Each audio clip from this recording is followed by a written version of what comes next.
যারা আমার ভিডিওটা দেখছেন তারা ভিডিওটাকে লাইক করবেন, যারা আমার চ্যানেলটা রেগুলার দেখেন তারা চ্যানেলটাকে সাবস্ক্রাইব করবেন। চেন্নাইয়ের ম্যাচে মোহনবাগান আজকের 1-0 গোলে চেন্নাইন এফসিকে হারিয়ে দিয়েছে। এই ম্যাচের একদম সেকেন্ড হাফের লাস্টের দিকে গিয়ে জেসন কামিংস গোল করে এবং এর সুবাদেই কিন্তু মোহনবাগান আজকের ম্যাচটা 1-0 গোলে জেতে। জেসন কামিংসকে রাখাটা মোহনবাগানের কাছে খুবই গুরুত্বপূর্ণ, কারণ জেসন কামিংস আমরা দেখেছি যে নর্থ ইস্ট ম্যাচেও কিন্তু এই জেসন কামিংসই গোল করে মোহনবাগানকে জিতিয়েছিল। অর্থাৎ বলতে গেলে মোহনবাগান এই নর্থ ইস্ট ম্যাচ এবং এই চেন্নাইয়ের ম্যাচে কিন্তু জেসন কামিংসের দৌলতেই জয়লাভ করলো। জেসন কামিংস তাই মোহনবাগানকে 6 পয়েন্ট এনে দিয়েছে, এই কথা বললে কিন্তু কোনো ভুল হবে না। আজকের ম্যাচটা মোহনবাগান প্রথম দিকে চাপে ছিল, যেভাবে চেন্নাইন এফসি অ্যাটাক করছিল বিশেষ করে উইংস থেকে, যেটা মেন ওদের লক্ষ্য থাকে যে কর্নার সিলকে দিয়ে বলটাকে ক্রসিং ফুটবল খেলানোর এবং উইলমার জর্ডান গিলকে সেন্টার ফরওয়ার্ড পজিশনে রেখে দেওয়া এবং সেখান থেকে বারবার কর্নার সিলকে দিয়ে ক্রস করানো এবং উইলমার জর্ডান গিল যেহেতু লম্বা চওড়া এবং ফিজিক্যালি অনেক বেশি অ্যাক্টিভ প্লেয়ার একটা, সেই জায়গায় দাঁড়িয়ে বারবার সেন্টার ফরওয়ার্ডকে বল দেওয়ার চেষ্টা করছিল, কিন্তু মোহনবাগান ডিফেন্ডাররা অত্যন্ত ভালো ডিফেন্স করে, সেই জায়গায় দাঁড়িয়ে এই উইলমার জর্ডান গিল গোল করতে পারে না। কিন্তু মোহনবাগান সেভাবে অ্যাটাক তুলে আনতে পারছিল না প্রথম হাফের প্রথম দিকে, কিন্তু প্রথম হাফের লাস্টের দিকে গিয়ে লিস্টান কোলাসো বেশ কিছু সুযোগ তৈরি করে। আমি আগেই বলেছিলাম যে এই লিস্টান কোলাসো এবং মনবীর সিংয়ের রোলটা খুব ভাইটাল হয়ে থাকবে, কারণ এই লিস্টান কোলাসোর কাছে যেই স্পিডটা আছে সেই স্পিডটাকে কিন্তু বিট করা বা সেই স্পিডটাকে ধরে নেওয়া কিন্তু এই চেন্নাইন এফসির পক্ষে সম্ভব হবে না, কারণ চেন্নাইন এফসি মূলত একটা কাউন্টার অ্যাটাক দল এবং সে মোটামুটি লো ব্লক করতে থাকবে পুরো ম্যাচটা, সেটাই হলো। এবং যখনই এই লিস্টান কোলাসো বল ধরেছে তখনই কিন্তু মোহনবাগানকে ভয়ঙ্কর লেগেছে। লিস্টান কোলাসোর একখানা শট, যেটা বলটা টেনে নিয়ে গিয়ে ইনসাইড কাট করে শট মারলো, এক্সেলেন্ট সেভ করেছে নওয়াজ, দুর্দান্ত সেভ, ওই বলটা গোল হতেই পারত। এছাড়া বলতে গেলে লিস্টান কোলাসো আরও বেশ কিছু বল নিয়ে বক্সের মধ্যে ঢুকে যায়, তাই আজকের ম্যাচে লিস্টান কোলাসো কিন্তু অনবদ্য খেলেছে। এছাড়া মনবীর সিংও প্রথমার্ধের চেষ্টা করেছে। সেকেন্ড হাফে মোহনবাগান 60 মিনিটের পর থেকে দীপক টাংরিকে তুলে নিয়ে সাহাল আব্দুল সামাদকে আনা হয়, যাতে করে গেম প্ল্যানে কিছুটা পরিবর্তন হয় এবং তা যাতে মাঝ মাঠে একটু বেশি ক্রিয়েটিভিটি আসে। মোহনবাগানের এটা লাভদায়কই হয়েছে। পরের দিকে মোহনবাগান কিন্তু অনেক বেশি ক্রিয়েটিভিটি করার চেষ্টা করেছে এই সাহাল আব্দুল সামাদ আসার ফলে। কিন্তু বলতে হবে যে দীপক টাংরির কথা, দীপক টাংরি কিন্তু আজকের ম্যাচে দুর্দান্ত খেলেছে, কারণ মাঝ মাঠেও একটা বল জিতেছিল, সেই বলটা কিন্তু অনায়াসে নিয়ে এগিয়ে যাচ্ছিল কর্নার শিল্ড, পেছন দিকে যেভাবে বলটাকে ছিনিয়ে নিল সেটাও দেখার মতো ছিল। তাই এই যে দীপক টাংরির রোলটা, দীপক টাংরিকে যেই রোলটা দেওয়া হয়েছিল সে তার যথাযথ পালন করেছে। মোহনবাগানের হয়ে প্রত্যেকেই অনবদ্য ছিল, কিন্তু মোহনবাগানের যে জিনিসটা সবচেয়ে বড় ডিফারেন্স করে দিল সেটা হচ্ছে জেসন কামিন্সকে যখন নামানো হলো তখনই কিন্তু মোহনবাগান টিম ম্যানেজমেন্টের মধ্যে একটা জয়ের আশাটা কিন্তু দেখতে পেলাম, এবং জেসন কামিন্স যে অত্যন্ত ভয়ঙ্কর একটা প্লেয়ার সেটা কিন্তু সে প্রমাণ করলো, কারণ তার ফার্স্ট টাচ সবসময় বরাবরই খুব ভালো হয়ে থাকে।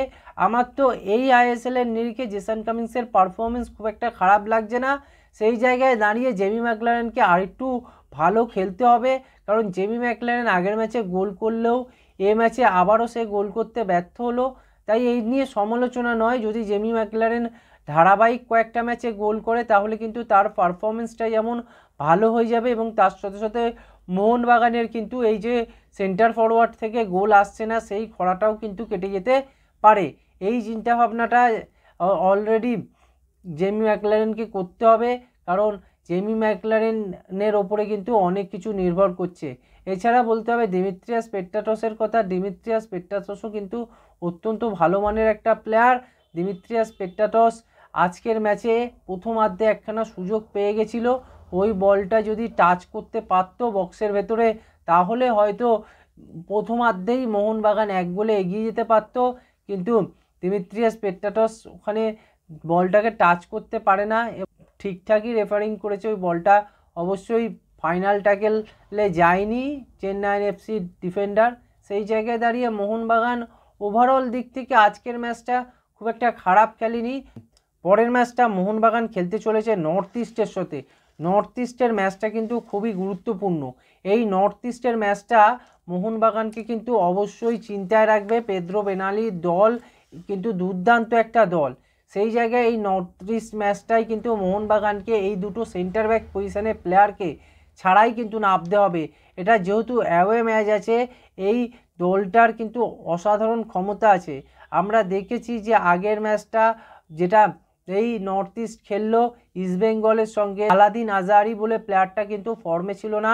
এটা একটা মোহনবাগানকে স্বস্তি দিতে পারে, কারণ আলাদিন আজহারি ফর্মে না থাকাটা মোহনবাগানের জন্য অত্যন্ত গুরুত্বপূর্ণ, কারণ আলাদিন আজহারির ওপর নির্ভর করেই কিন্তু এই দলটা এগিয়ে চলছে। আশা করি যে এই মোহনবাগান টিম আলাদিন আজহারিকে রুখে দিতে সক্ষম হবে।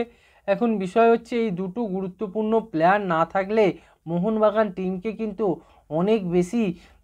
অনেক বেশি ভালো ফুটবল খেলতে হবে। ডিফেন্সিভ পজিশানে কারা খেলে, আমার তো মনে হয় দীপক টাংরিকে ডিফেন্সিভ পজিশানে মোহনবাগান স্টার্ট করতে পারে, কারণ দীপক টাংরির মধ্যেও সেই কিছুটা কোয়ালিটি আছে, ডিফেন্সিভ অ্যাবিলিটি। এখন দীপক টাংরির ফিজিক্যালিটি ভালো, দীপক টাংরি আউট অফ পজিশানে খেলবে। সেই জায়গায় দাঁড়িয়ে দীপক টাংরি সেন্টার ব্যাক পজিশানে কতটা ভালো করবে সেটাও একটা দেখার বিষয় থাকবে।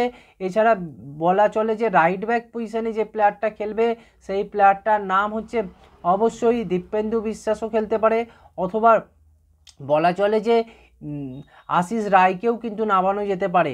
এখন খুব জটিল একটা সমস্যার মধ্যে পড়ে গেছে এই নর্থ ইস্ট ম্যাচ নিয়ে মোহনবাগান টিম ম্যানেজমেন্ট, এবং লেফট ব্যাক পজিশানে যে খেলবে সেটা তো আরও ভয়ঙ্কর প্লেয়ার, কারণ আশিক কুরুনিয়ানকে আমরা দেখেছি যে আগে লেফট ব্যাক পজিশানে খেলিয়েছে অন্যান্য কোচেরা, বিশেষ করে আমরা দেখেছি হুয়ান ফেরান্ডো কিন্তু এই আশিস কুরুনিয়ানকে কিন্তু লেফট ব্যাক পজিশান দিয়ে স্টার্ট করেছিল। সেই জায়গায় দাঁড়িয়ে আশা করা যায় যে এই আশিক কুরুনিয়ান নিজের পজিশান সম্পর্কে সচেতন থাকবে, এবং পজিশান সম্পর্কে সে কিন্তু বুঝবে যে কিভাবে অ্যাটাকে যেতে হবে এবং কি তার রোল, ডিফেন্সিভ পার্টটাকে কিভাবে ট্যাকেল করতে হবে। এবং বিশেষ করে টম আলডেটের কিন্তু খুব গুরুত্বপূর্ণ একটা রোল থাকবে, কারণ সেন্টার ব্যাক পজিশানে যদি কেউ সবচেয়ে বড় মোহনবাগানের জন্য মানে ভরসা হতে পারে এই ম্যাচে, সেটা হচ্ছে এই টম আলডেট, কারণ অ্যালবার্টো রড্রিগেজ এবং সুভাশিস বসু না থাকাটা কিন্তু মোহনবাগানকে ভীষণ পরিমাণে চিন্তায় রাখবে। আর এই নর্থ ইস্ট ম্যাচটা কিন্তু মোহনবাগানকে জিততেই হবে, কারণ নর্থ ইস্ট ম্যাচটা মোহনবাগানের কাছে খুবই একটা গুরুত্বপূর্ণ ম্যাচ। এই ম্যাচটা মোহনবাগান 8 তারিখ খেলবে। এই 8 তারিখ ম্যাচটা কিন্তু মোহনবাগানকে জয়লাভ করাটা অত্যন্ত গুরুত্বপূর্ণ। আর নর্থ ইস্টের মাঠ, সেখানে পাহাড়ের মাঠ, সেই জায়গায় দাঁড়িয়ে তারা কিন্তু তাদের নিজেদের মাঠে অত্যন্ত ভয়ঙ্কর ফুটবল খেলে থাকে। এখন দেখার বিষয় যে মোহনবাগান এই নর্থ ইস্টের জন্য কী ধরনের গেম প্ল্যান বানায়। নর্থ ইস্টের জন্য যদি 3-4-3 গেম প্ল্যানে চলে যায় তাহলে মোহনবাগানের জন্য ভালো হবে, কারণ 3-4-3-তে মোহনবাগান আগেও খেলেছে। যেহেতু বর্তমানে মোহনবাগানের কাছে কোনো সেন্টার ব্যাক পজিশানে প্লেয়ার নেই, সেই জায়গায় দাঁড়িয়ে দীপেন্দু বিশ্বাস আর টম আলডেটকে সেন্টার ব্যাক পজিশানে রেখে তার সাথে যদি দীপক টাংরি অথবা বলা চলে যে আশিস রায় এদেরকে দিয়ে সেন্টার ব্যাক পজিশান থেকে শুরু করানো যায় তাহলে অসুবিধা হবে না, বা 5-3 পজিশানেও যেতে পারে।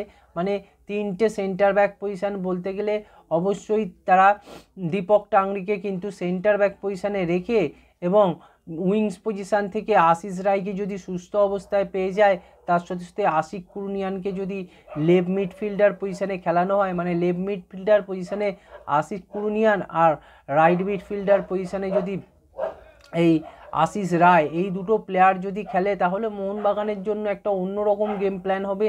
সেখানে মোহনবাগান কতটা কি করতে পারবে এটা কিন্তু খুবই গুরুত্বপূর্ণ বিষয়।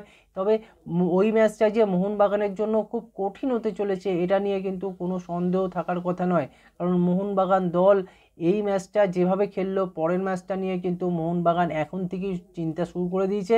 কোচ মলিনা কিন্তু এই ম্যাচের জয়টাকে যত না বড় হিসেবে দেখছে, পরের ম্যাচে যে কি করবে সেটাই কিন্তু সে বেশি চিন্তা করছে।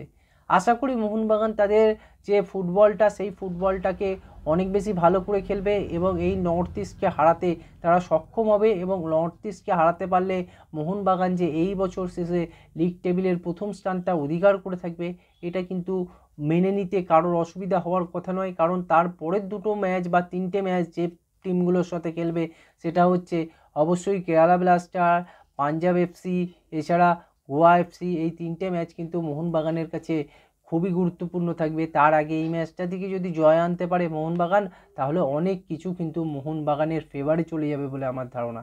এই ছিল আজকের ভিডিও। আপনারা চ্যানেলটাকে সাবস্ক্রাইব করবেন, ভিডিওটাকে লাইক করবেন, ভিডিওটাকে শেয়ার করবেন।